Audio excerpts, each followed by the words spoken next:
Kecamatan Lengkong, Kabupaten Nganjuk, Jawa Timur, sebagai daerah penghasil tembakau terbesar di Nganjuk, turunnya harga tembakau dibarengi kampanye gempur rokok ilegal Kominfo Nganjuk. Fakta ironis terjadi di gencarnya kampanye rokok ilegal membuat petani tembakau menangis. Pasalnya, jenis tembakau yang cocok ditanam di Lengkong adalah jenis tembakau kasturi dan jinten. Dalam satu masa tanam, petani membutuhkan waktu 4 hingga 5 bulan. Dalam satu tahun, petani tembakau dapat tanam 2 hingga 3 kali. Tidak ada kesulitan berarti dalam penanaman, bibit serta pupuk masih mudah didapatkan. Ditengarai program hasil cukai yang disosialisasikan Kominfo Nganjuk tak berdampak positif bagi para petani tembakau, malah terkesan menghambur-hamburkan uang negara. Kendala yang dihadapi petani adalah cuaca atau faktor alam. Tembakau adalah tanaman yang tidak tahan air. Apabila hujan berlebih, maka tanaman tembakau akan rusak, daun menjadi keriting sehingga hasil kurang baik. Seperti yang terjadi bulan ini, tiba-tiba hujan turun menjadikan daun rusak yang berakibat pada turunnya harga. Sugiharto, petani tembakau warga Desa Ngringin, Kecamatan Lengkong mengatakan, pada panen sebelumnya harga tembakau mencapai 50 hingga 55.000 per kilo. Tetapi karena saat ini daun tembakau keriting hanya laku 25 hingga 30.000 rupiah. Saat ini harga tembakau bagaimana, Pak?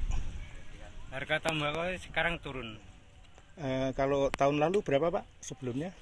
Kalau tahun lalu kering itu 55, 50. 55.000, Ya, 50.000 sampai 55.000. ya. Kalau sekarang? Sekarang 30 sampai 20. 20 sampai 30 itu kering, Pak ya? Ya, kering. Kering.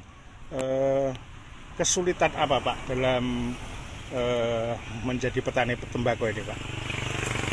Kesulitannya tuh keriting. Keriting. Kalau tahun sekarang. Hamanya keriting itu, Pak ya? Ya. Hama keriting. Kalau mungkin, Pak, bisa diatasi dengan apa, Pak, saat-saat tanaman keriting gitu? Ya obat, Pak. Obat apa? Penghalus ini loh. Oh gitu, penghalus daun gitu, Pak ya? Oke. Itu bisa, Pak? Bisa pulih kembali gitu akhirnya? Nggak bisa. Tapi tetap nggak bisa, Pak ya? Kalau penyebab dari keritingnya tumbuhan itu dari penyebabnya apa kira-kira, Pak?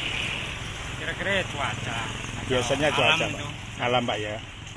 Sering kali, Pak, memang menghadapi kendala-kendala seperti itu, Pak. Ya dulunya ada, tapi sekarang ya ada. Tapi kemarin nggak ada. Kalau dari tahun lalu itu? Nggak ada. Nggak ada, Pak. Bagus, Pak ya saya. Kalau saat ini, Pak, kira-kira rugi atau untung Bapak menjadi petani tembakau? Kalau sekarang ya dibilang ya untungnya untung, tapi nggak besar. Nggak besar gitu. Sebenarnya tetap untung, cuma nggak besar. Sebenarnya dari harga tersebut petani tidak merugi, tetapi karena sebelumnya mempunyai tanggungan bank, maka ia harus memutar keuangan untuk bisa tanam kembali.